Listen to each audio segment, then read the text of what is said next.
सभी धर्म प्रेमी सज्जनों को सादर नमस्ते।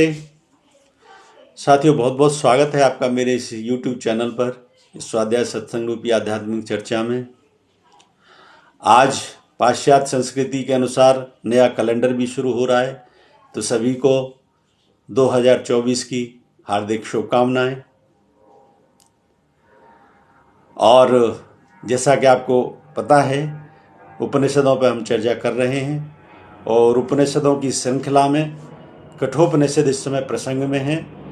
कठोपनिषद के प्रसंग में कल तक हमने 13 श्लोक पूरे कर लिए थे और 13वें श्लोक में यमाचार्य जो नचिकेता को बताते हैं, क्योंकि नचिकेता को ज्ञान बताना शुरू किया है यमाचार्य ने, तो उन्होंने क्या बताया है कल के प्रसंग तक में कि नित्य स्वाध्याय सत्संग और इस तरीके से करते रहने से, इस मार्ग पर चलते रहने से व्यक्ति मोक्षगामी हो जाता है। और जब मोक्ष की में प्रवेश में कर जाता है तो वह आनंद से भर जाता है, उसके जीवन में आनंद ही आनंद रह जाता है। फिर आज उससे आगे का प्रसंग लेते हैं, आगे का श्लोक लेते हैं। अन्यत्र धर्मादन्यत्रास्मात् कृतात् अन्यत्र भूताच्च भव्याच्च यत्पश्यसि तद्वव। इसका भावार्थ है, नचिकेता ने कहा, धर्म से अधर्म से, कृत से अकृत से, भूत से भव्य से, जो संसार की प्रत्येक वस्तु से भिन्न है, जिसे आप देखते हैं, उसका आप मुझे उपदेश दे दिए। अब उसकी शंका यहां तक तो पहुंच गई थी।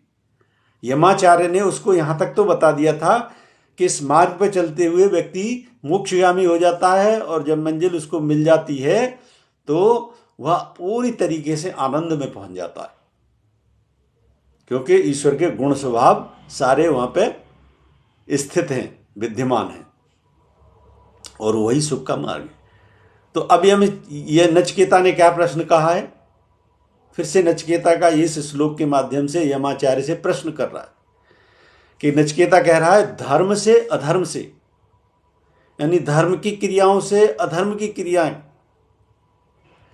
कर्म से और अकर्म से, भूत से भविष्य से, जो संसार की प्रत्येक वस्तु है इससे तो वो भिन्न है,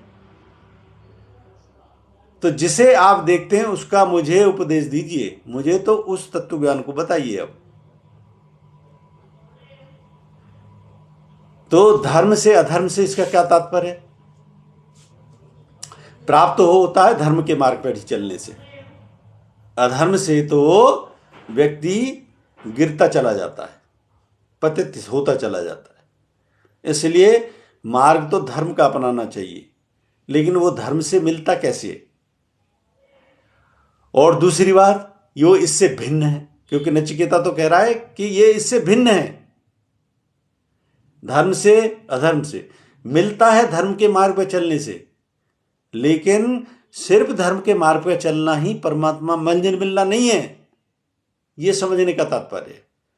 वैसे ही कर्म करना अनिवार्य है, शरीर मिला है तो कर्म करना अनिवार्य है। और कर्म और अकर्म, यानी कर्तापन का भाव से कर्म करना या अकर्तापन के भाव से कर्म करना, वो इसमें भी नहीं है। लेकिन इसमें अकर्तापन के भाव से जो कार्य किया जाता है वो उसको मंजिल मिलती है, लेकिन न कर्तापन में न अकर्तापन के भाव में, इसमें भी परमात्मा नहीं है। दूसरी बात, मनुष्य कल्पना कर लेता है भूत में या भविष्य में, तो भूत में जो चला गया उसमें तो मिला नहीं, तो उसमें तो हो नहीं सकता। अब भविष्य की कल्पना करता है व्यक्ति कि भविष्य में मिलेगा, तो इस प्रकार के चिंतन भी करोगे उसमें भी नहीं है। चिंतन वर्तमान का करना चाहिए, क्योंकि परमात्मा वर्तमान में है सदा। भूत और भविष्य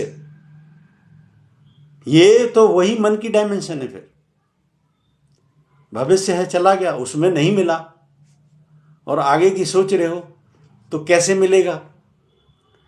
चलते रहना है, उसमें भी नहीं छुपा, वो छुपा है वर्तमान में। तो प्रत्येक को जीना चाहिए वर्तमान में, और ये तीनों ही स्थितियों से भिन्न है। इनमें नहीं मिलेगा, न धर्म से, न अधर्म से, न कर्तापन के भाव से, न अकर्तापन के भाव से, न भूत से, न भविष्य से। इनमें नहीं है परमात्मा। आगे क्या था, जो संसार की प्रत्येक वस्तु से भिन्न है, क्योंकि ये सब क्रियाकलाप हैं। और जितनी भी चीजें भी हम देखते हैं, मटेरियलिस्टिक वर्ल्ड देखते हैं, चाहे आध्यात्मिक दुनिया देखें या प्रकृति का सौंदर्य देखें, कुछ भी देखें हम, परमात्मा इनसे भिन्न है, वो परमात्मा नहीं है।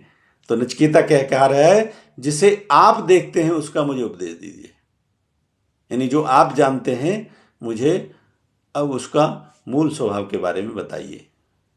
उसका मूल स्वभाव क्या है, परमात्मा का मूल स्वभाव क्या है, अब मुझे उसका उपदेश दीजिए। एक और श्लोक लेते हैं। सर्वे वेदा यत्पदमामनन्ति तपोसी सर्वाणि च यद्वदन्ति यदिच्छन्तु ब्रह्मचर्य चरन्ति तते पर्दे संग्रहेण ब्रवीम्योमित्येतत्। इसका भावार्थ है, आचार्य ने कहा, जिस पद प्राप्तव्य शब्द का सब वेद बार बार वर्णन करते हैं,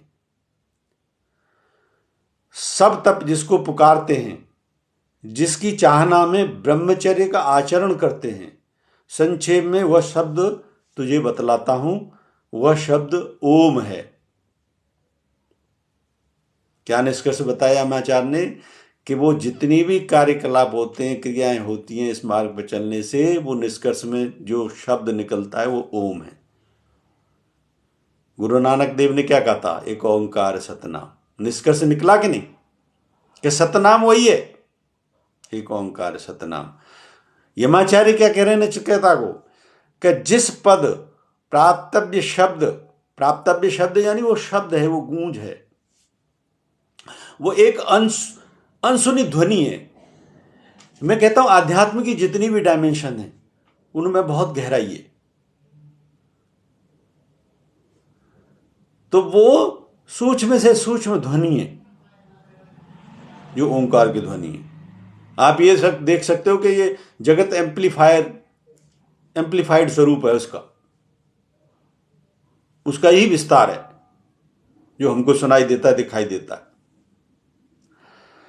तो इसलिए जिस पद प्राप्तव्य शब्द का सब वेद बार बार वर्णन करते हैं, सभी वेदों में उसका वर्णन है। वेद के तो जहां तक प्रत्येक मंत्र का भी हमने देखा होगा कि ओम के साथ उच्चारण करते हैं हम ज्यादातर क्रियाओं में,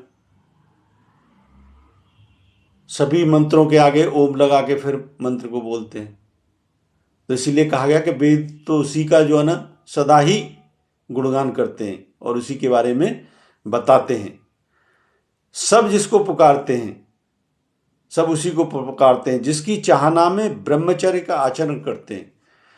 जितनी भी क्रियाओं से आप गुजरते हो, योग जप तप, ये जितने भी क्रियाएं हैं, ये सब उसी की प्राप्ति के लिए तो होती हैं। ये सब उसी मंजिल की प्राप्ति के लिए हैं। और जैसे जैसे इस मंजिल को बढ़ते जाते हैं, वहां अनुभूति के नजदीक पहुंचते जाते हो।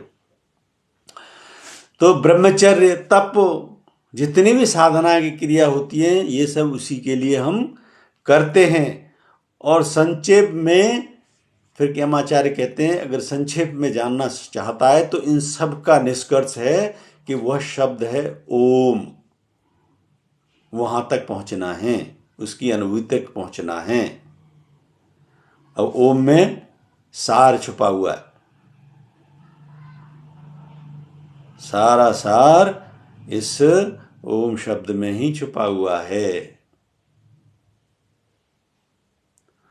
तो इस प्रकार से आज हमने ये 2 श्लोकों के माध्यम से बहुत अच्छा प्रसंग जाना। क्या निष्कर्ष निकल के आया कि हम जितने भी जप तप स्वाध्याय की क्रियाएं करते हैं, ये सब हमको उस मंजिल की ओर ले जाते हैं जहाँ पे हम इस ओम ब्रह्म का साक्षात्कार कर सकें, इस ओम ब्रह्म को हम जान सकें। यही यमाचार्य नचिकेता को बता रहे हैं कि वह शब्द ओम है, जिसके लिए हम ये सारी क्रियाएं करते हैं। मुझे उम्मीद है ये चर्चा पसंद आ रही होगी। पसंद आ रही है तो इस वीडियो को लाइक करें, अधिक से अधिक शेयर करें। शंका समाधान के लिए कोई प्रश्न है तो कमेंट बॉक्स में लिखें। बने रहें मेरे साथ। बने रहने के लिए बहुत बहुत धन्यवाद। इत्योम शम नमस्ते।